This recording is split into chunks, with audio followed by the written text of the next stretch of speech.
COVID-19 کے خواتین اور لڑکیوں پر اثرات کے بارے میں اقوام متحدہ کا یہ کہنا ہے کہ پہلے سے مختلف شعبوں میں پائے جانے والی صنفی عدم مساوات میں کرونا کی عالمی وبا کی وجہ سے مزید اضافہ ہوا ہے۔ یہی نہیں، اقوام متحدہ کے مطابق وبا کے بچیوں اور عورتوں پر پڑنے والے منفی اثرات سے اس بڑے رول کی اہمیت اور بھی نمایاں ہو کر سامنے آئی ہے جو وہ مختلف فرنٹس پر ادا کرتی ہیں۔ اپنی ایک رپورٹ میں اقوام متحدہ نے عالمی وبا کے لڑکیوں اور عورتوں پر منفی اثرات کے 9 موضوعات کے تحت احاطہ کیا ہے۔ ان میں خواتین کے خلاف تشدد، گھریلو تشدد، ہیلتھ کیئر ورکرز، معاشی بدحالی، بغیر تنخواہ کے کام، نوجوان خواتین اور بچیاں، تنازعات اور پناہ گزین شامل ہیں۔ رپورٹ کے مطابق کووڈ-19 کی وجہ سے خواتین اور لڑکیوں کے خلاف گھریلو تشدد میں اضافہ ہو رہا ہے۔ متعدد ممالک میں لاک ڈاؤن کے دوران اور سماجی فاصلے کی ہدایات کے بعد گھریلو تشدد کی اطلاعات اور ہنگامی فون کالز میں 25% تک اضافہ ہوا ہے۔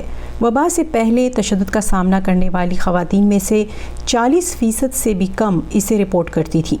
عالمی ادارے کے مطابق کرونا سے پیدا ہونے والی سماجی فاصلے کی صورتحال سے یہ تعداد یقینی طور پر اور بھی کم ہوئی ہے، جس کا مطلب یہ ہوا کہ کرونا کے دوران گھریلو تشدد میں اضافہ 25% سے کہیں زیادہ ہو سکتا ہے۔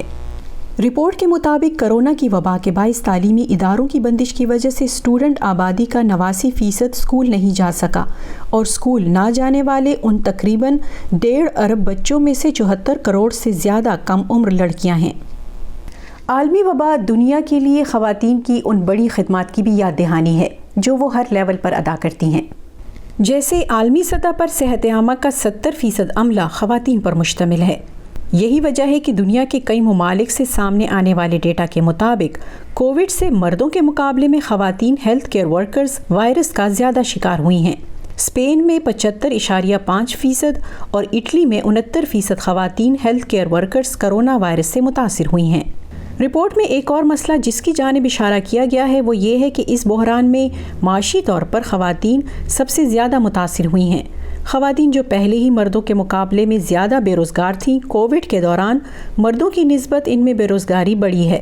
خود امریکہ میں وبا کے بعد خواتین کی بے روزگاری کی شرح میں مردوں کے مقابلے میں کہیں زیادہ اضافہ ہوا، اور یہی صورتحال 16 سے 19 سال کے مرد و خواتین میں اور بھی خراب رہی۔ رپورٹ میں اس خدشے کا اظہار کیا گیا ہے کہ اگر یہی سلسلہ اسی طرح چلتا رہا تو مزید خواتین بے روزگار ہو سکتی ہیں، جس کا عالمی معیشت پر گہرا اثر پڑنے کا امکان ہے۔ Nilofar Mughal, Voice of America, Washington.